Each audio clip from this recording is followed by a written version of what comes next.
So if you want, I have questions for you, but I'm sure you can go on alone. Okay, go ahead and ask. So Martin, why did you organize this?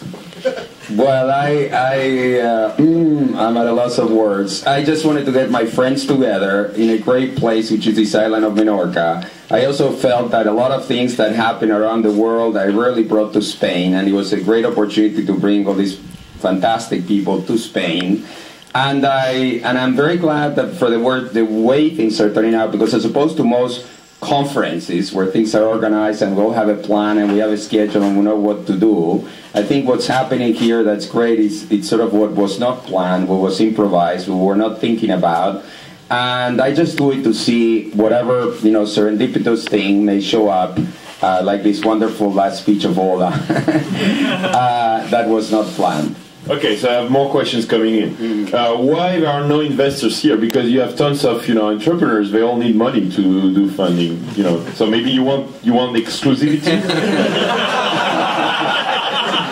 No, you're right. I thought about that too. But with all respects to my VC friends, they're not the most interesting people in the world. And you can give me questions if you have. I don't want the exclusivity on questions, but as they show up.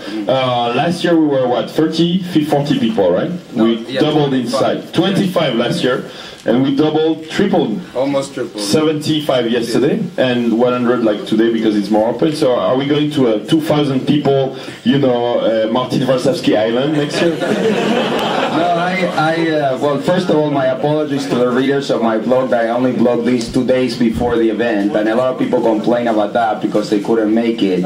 But I was actually trying to keep it small, because I think it's not that we're trying to be exclusive or anything, but this kind of contact we have here, it wouldn't just... You're full of shit, you're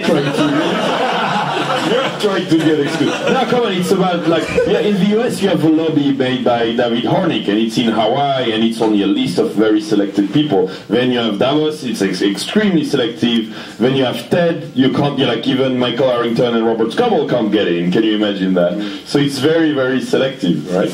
So no, that's what you're doing. Well, I prefer to be arbitrary and invite the people I like, whether they're very important or not. And I'd really rather keep it at this size, because I think the interaction would go down if we were thousands of people. Any question for Martin, or should I keep going on? All right. Yeah. So Ola gave a very good speech about his definitions of entrepreneurs.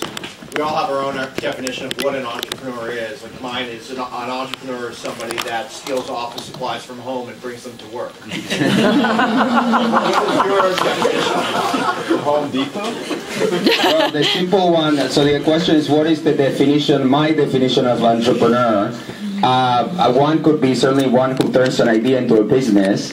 That could be a simple one. I think also an entrepreneur is a person who has the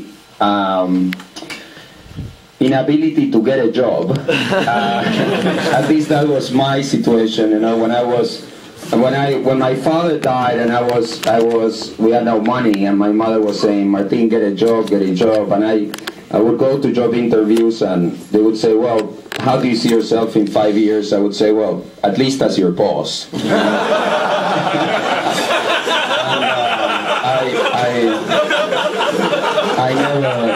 I never got a job. Any other questions? Well, so I guess I thank you all again. We should thank you, Martin. Thank you.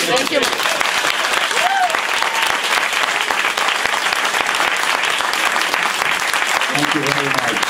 We can all go for a drink now.